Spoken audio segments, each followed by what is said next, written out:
Another thing I'm very open about and believe firmly is I myself am in long-term recovery from drug and alcohol addiction.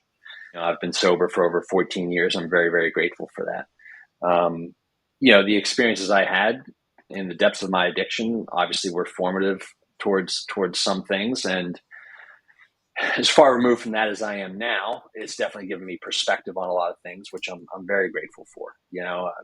I can have a really bad day.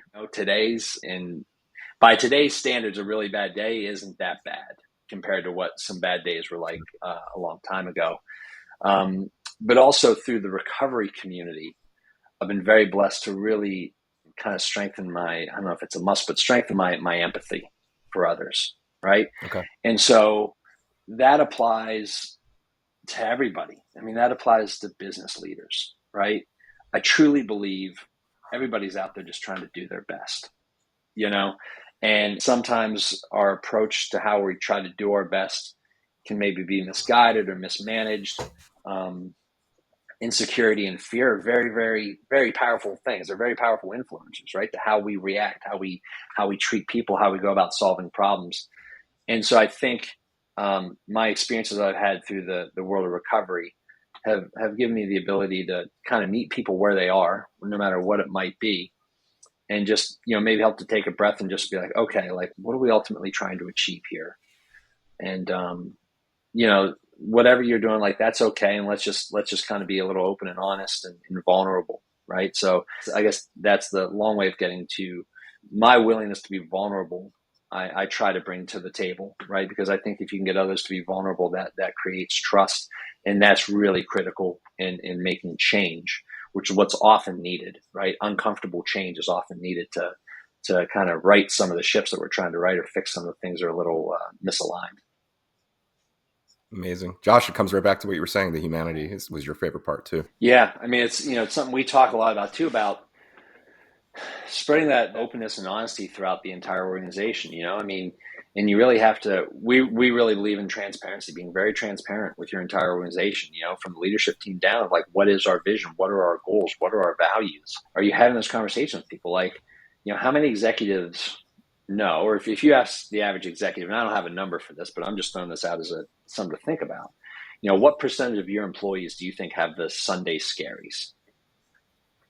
Right? Like, what percent of the people working for you on Sunday night are filled with some angst, right? A little bit or a lot, but to have that term Sunday scared. I've definitely worked in jobs where I've had that, right? Yeah. And again, going back to that, you sometimes don't appreciate the good until you had the bad. It wasn't until I'd had jobs where I was, biting my nails and tossing and turning Sunday night, until I realized when I found myself and put myself in a position where I don't have that Sunday night scaries, I'm like, wow, this is amazing.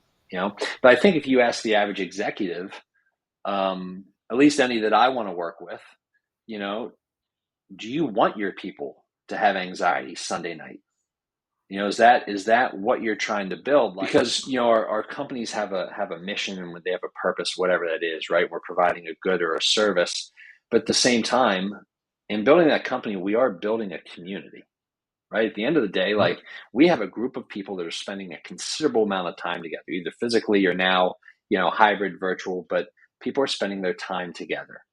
And so what type of community do you really want to be building, right? I mean, you're just as responsible for that as you are for the outcome of your company. And maybe I'm a little too, star and glitter in the eyes when I think about that, but at least for me and what I want to do and the types of people I want to work with, that's when we talked about that high level of EOS, that healthy component, right? Yeah. Like, it's short. We're all here for a very short period of time, right? 100 years, like, at best. You know what I mean? Like, it's a blink of an eye, and we're all here together, right? Like, there's been billions of people on this planet, and this small group we got here, we're all here together at the same little, microsecond together. It just seems too short to really spend it being unhappy, And if I can do something to help the people around me, just enjoy their 8 hours that they're spending with me a day a little bit more, like, I think that's worthwhile.